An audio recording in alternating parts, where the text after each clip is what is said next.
He was a billionaire CEO, silenced by a mysterious plane crash and presumed lost in a coma. But behind closed eyes, Malcolm Reynolds was listening, remembering, and planning. When a night nurse discovered the truth buried in his medical records, what started as quiet suspicion exploded into a corporate conspiracy that reached the highest levels of power. What they never expected was that Malcolm would rise not with revenge, but with a vision that would change lives across continents. This is the untold story of betrayal, resilience, and the quiet strength that can shake an empire from within. If this story moved you, please like, comment, and subscribe. Your support helps give light to voices that deserve to be seen and heard. The presidential suite of Avalon Private Clinic was a temple of silence. Only the rhythmic beeping of the heart monitor betrayed the illusion of death. Beneath layers of linen and silence lay Malcolm Reynolds, 42 years old, tech billionaire, and one of the only black CEOs among the world's top 500 companies. For 18 days, the world had believed he was comatose, the victim of a mysterious explosion aboard his private jet. The only evidence left behind was a jagged crimson scar at his left temple, a wound that told a story of violence without a conclusion. But what no one knew, not even his most trusted doctors, was that Malcolm had awakened. 15 days ago. On the third day after the crash, consciousness returned, sharp and cold, and he chose to stay still, chose to hide behind closed eyelids and controlled breaths. He wasn't recovering, he was watching, listening, waiting. Because someone had tried to kill him, and he needed to know who. Beyond the glass wall, muffled voices slid through the sterile air. "We need to change our approach, Victor," said Julia Reynolds, his wife of 7 years, polished in a pearl-gem suit, her arms folded tight against her chest. "The board is growing impatient. Investors are nervous. We can't hold this off forever." Victor Reynolds, Malcolm's half-brother and executive vice president of Reynolds Tech, stood at her side, hands in his pockets, voice cool. "Patience, Julia. Just one more week, then the board will invoke the insolvency clause." His words sliced through Malcolm's stillness like a blade. Insolvency? That clause was only to be used if he were declared permanently incapacitated. Victor continued, "You remember our deal with Dr. Laurent. All medical records are under control." Malcolm's heart thudded. Not enough to trip the monitor, but enough to pulse through his awareness. His instincts had been right. The explosion wasn't just an assassination attempt. It was the beginning of a takeover. A slow-motion coup to steal his life's work. "What about his attorney, Diana Coleman?" Julia asked, lowering her voice. "She keeps pushing to see the initial lab results." Victor smiled faintly, a chill behind the charm. "Diana won't be an issue much longer. I scheduled a private session for her with the Bar Association's Ethics Committee. Apparently, some concerning documents were found in her office." The room may have been still, but Malcolm's rage surged silently. Diana Coleman, his fiercest defender, a black woman who had guided him from law school to the boardroom, was being set up. She had sacrificed everything for Reynolds Tech. And now they were burying her, too. The bedroom door creaked open with the hush of caution. Footsteps entered, softer, lighter than usual. A woman's steps, deliberate and unhurried. "Good evening, Mr. Reynolds," came a clear voice, calm, professional, and refreshingly free of that syrupy tone people used with unconscious patience. "I'm Maya, your new night nurse." Malcolm registered a subtle scent of lavender as she moved around the room. There was something composed about her presence, not stiff, not suspicious, just focused. She checked his vitals, adjusted the monitor, then paused. "Stable," she murmured, jotting notes on a clipboard. A brief silence followed, then the faint creak of a chair. "I don't know if you can hear me," Maya said softly, her voice shifting into something more vulnerable. "But I need to tell someone. I shouldn't be here."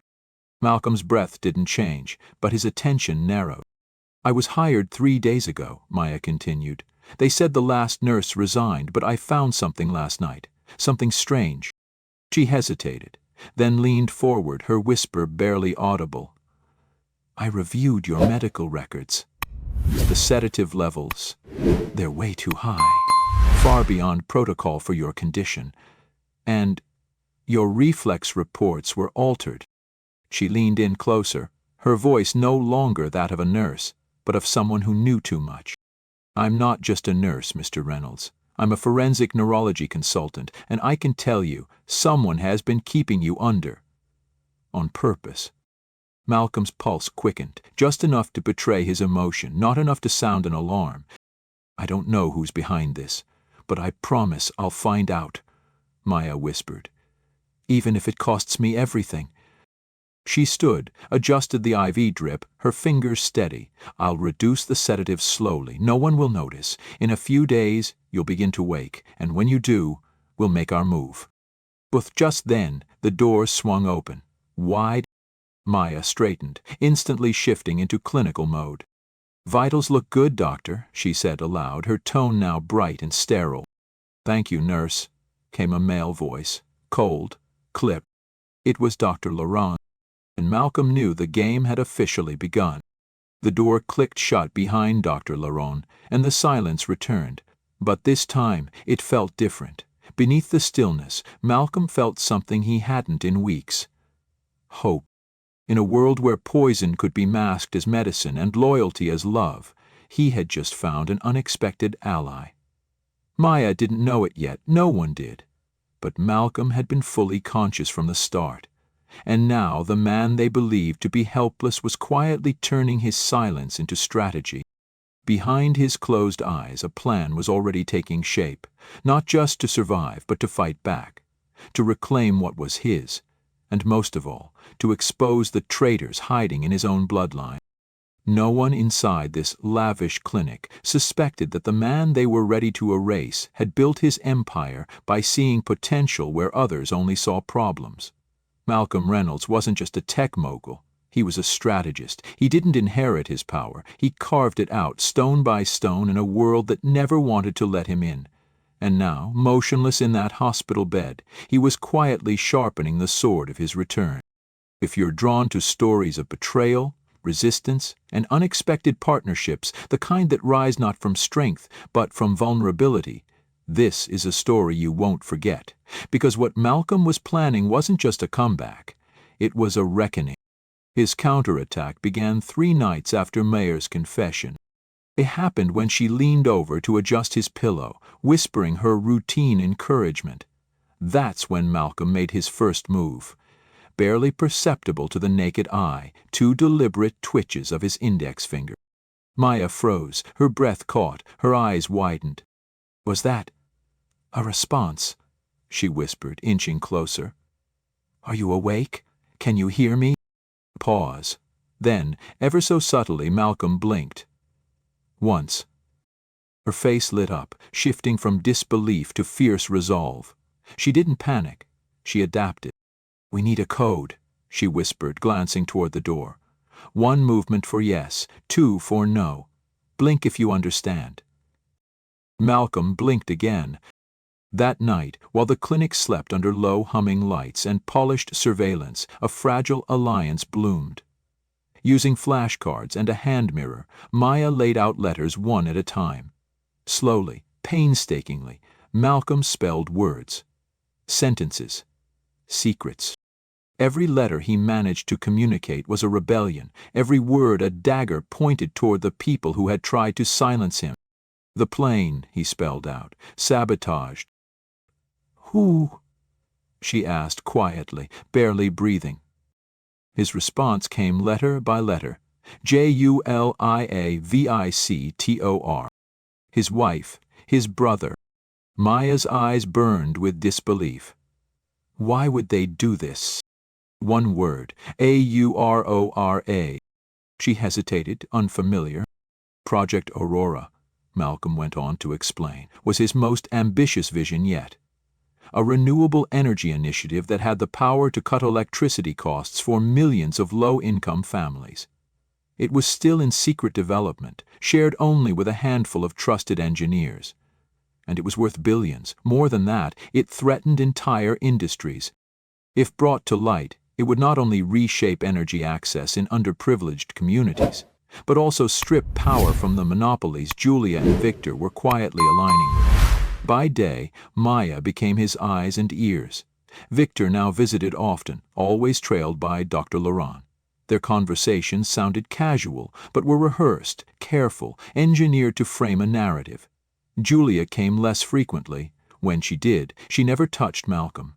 Instead, her eyes drifted around the room, mentally cataloging assets as if prepping an estate sale. "She doesn't grieve," Maya murmured one evening. "She inventories." Later that night, after triple-checking that the hallway was clear, Maya sat beside him with a whisper of urgency. "I have news about Deanna Coleman." Just the name sent Malcolm's chest humming with tension. "I reached out to her office," Maya said. "The ethics committee is coming down hard. Bribery, interference with contracts, forged invoices. None of it's real. It's a trap." Malcolm's hand twitched with fury. "But I warned her. Anonymously. She knows something's coming. She'll be ready." Maya smiled faintly. "She's brilliant. She'll figure it out." Meanwhile, the noose tightened. Unbeknownst to Victor, Maya had planted a discreet recorder in the hallway camera panel. The audio she captured was damning. "The board votes next week," Victor said to Laurent, glancing at his expensive gold watch. "We need that final neural report to confirm total brain death." "It's almost ready," Laurent replied, his voice like gravel soaked in regret. "But the new night nurse, she's asking too many questions." "She's already gone through old logs." Victor let out a slow, annoyed breath. "She's just a nurse. If she causes trouble, fire her." What neither of them knew, what no one saw coming, was that this just a nurse was more dangerous than they could imagine. Malcolm Reynolds, he was no longer just a patient. He was preparing for war. What they didn't know, what they couldn't even imagine, was that Malcolm wasn't just listening anymore. He was healing. Quietly, purposefully. Under Maya's sharp eye and steady hands, he began physical rehabilitation in secret. When the cameras blinked away and the halls grew quiet, she would guide him through subtle, controlled exercises, tightening leg muscles, curling fingers, rotating his ankles. Each movement was small, but each was a step toward power. And then came Friday night. "There's someone here you need to meet," Maya whispered, peeking through the door. Then she slipped inside and locked it behind her. Her tone dropped. "I trust her with everything." From the shadows, a woman stepped forward, eyes alert, features calm and serious. "Mr. Reynolds," she said, approaching the bed. "I'm Dr. Chun. I specialize in forensic neurology. Maya contacted me with concerns about your condition." Without waiting, she pulled the curtains closed and secured the lock. Then, with careful hands and a hidden toolkit, Dr. Chun examined Malcolm for half an hour, not once triggering the clinic's monitoring system. As she stepped back, her verdict was clear. "There's no permanent neural damage," she said, lowering her voice. "This coma is being medically sustained. Whoever did this to you knew exactly what they were doing, but it's not irreversible." Maya nodded grimly. "We need undeniable proof, something bulletproof in court." Dr. Chun hesitated, then opened her briefcase. "I have a way, but it's dangerous, and Mr. Reynolds will need to be fully involved." The very next morning, miles away inside Reynolds Tech's top-floor executive boardroom, Victor Reynolds entered like a man who believed he had already won. 12 board members waited, sharp suits, sharper ambitions. Victor laid down thick folders on the polished table. "As you can see," he began smoothly, "my brother has suffered extensive and permanent brain damage. As per Dr. Laurent's evaluation, I recommend we begin the transfer of executive control immediately." Julia sat beside him, her expression painted in feigned grief. She dabbed at her eyes with a silk handkerchief. No tears followed. Across the table, Elizabeth Okafor, the only black woman on the board and a loyal friend of Malcolm since his early startup days, flipped through the report with narrowed eyes. "This seems too neat," Elizabeth said cautiously. "Malcolm had a clean bill of health before the crash." A tragedy doesn't ask permission, Julia cooed, her voice laced with pity. No one grieves more than I do. Elizabeth noticed something else. Julia wasn't wearing her wedding ring. Odd, considering her husband was fighting for his life just weeks earlier. Victor pressed on. Let's be practical. Shares have dropped 12% since the incident. We need stability. The company needs leadership. But what Victor didn't realize was that Elizabeth's phone, sitting innocently on the table, had been recording the entire meeting. Every slippery sentence, every calculated lie. She wasn't just listening. She was preparing. Back at the clinic, behind closed doors and shielded from the prying eyes of security staff, Dr. Chun and Maya stared at a screen. The results were irrefutable. The man who was supposedly brain dead was fully awake. Not only conscious, but regaining strength rapidly. His cognitive functions were intact. His physical recovery was accelerating. "You're ready for the next phase?" Maya asked softly. Malcolm's eyes opened, wide, focused. Then came the faintest curl of a smile. It wasn't just relief. It was fire. It was war. "More than ready," he said, voice gravelly but steady. "They think they're inheriting my legacy, but they have no idea what's coming." The world thought Malcolm Reynolds was a fallen man, a shadow of a titan lost in a coma. But the truth was far more dangerous. He wasn't broken. He was lying in wait. And the truth he was about to unleash wouldn't just shake the boardroom. It would shatter the illusions his family had built their betrayal upon, including a secret so deep that even Maya, his fiercest ally, didn't yet know it existed. Back at Reynolds Tech, the boardroom buzz had settled into eerie silence, like a courtroom holding its breath before a verdict. Victor stood confidently, distributing the final copies of his forged medical records. Julia sat quietly, keeping up her mask of sorrow, wiping the corners of her eyes as if the tears had simply run dry. "If there are no further questions," Victor said, rising to his feet, "we can move to vote on the interim transfer of executive power." Elizabeth raised one hand. "I have a question," she said, her voice slicing through the quiet. "Where is Dr. Laurent? Why isn't he here to explain his findings?" Victor blinked. Julia turned toward him. "Unfortunately," Victor said quickly, "the doctor was called to a hospital emergency this morning, but his report is clear. That should be enough." But Elizabeth didn't blink. She just reached under the table and quietly pressed save on her phone's audio recorder. Because the trap wasn't being set for Malcolm anymore. It was being set for them. "You really thought you could take me down that easily?" Malcolm's voice cut like steel across the boardroom. "You believed I'd surrender?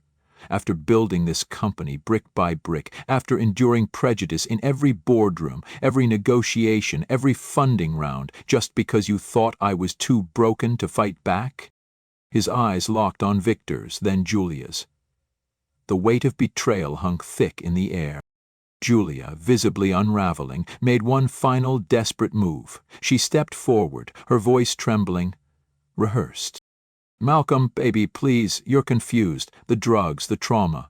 We were just trying to protect you. Let me explain." But Malcolm didn't flinch. "Is your wedding ring in your purse?" he asked coldly. "Or did you already sell it?" Julia froze. "Because a week after the accident, you were already picking out new wallpaper for my study." The room fell into stunned silence. At that moment, two uniformed security officers stepped inside. Their presence was quiet but firm. "Mr. Reynolds," said the head of security, "police are waiting in the main lounge. We've been asked to escort Mr. Hayes and Mrs. Reynolds." Victor's mask shattered. "Wait. This is insane," he protested, resisting as the guards closed in. "You don't understand. Project Aurora? It's a mistake. It'll bankrupt our contracts. Investors will flee. He's throwing away decades of work for a feel-good science project." Malcolm stood tall, steadying himself with the cane. His gaze didn't waver. "It's not charity," he said calmly. "It's the future. And as for the investors," he added, turning toward the board, "they already voted." He smiled.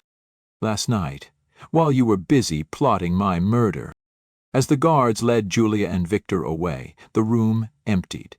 Only the board remained, silent, shaken. Malcolm moved slowly to the chair Victor had once claimed. He sank into it, quietly, the weight of survival finally settling across his shoulders.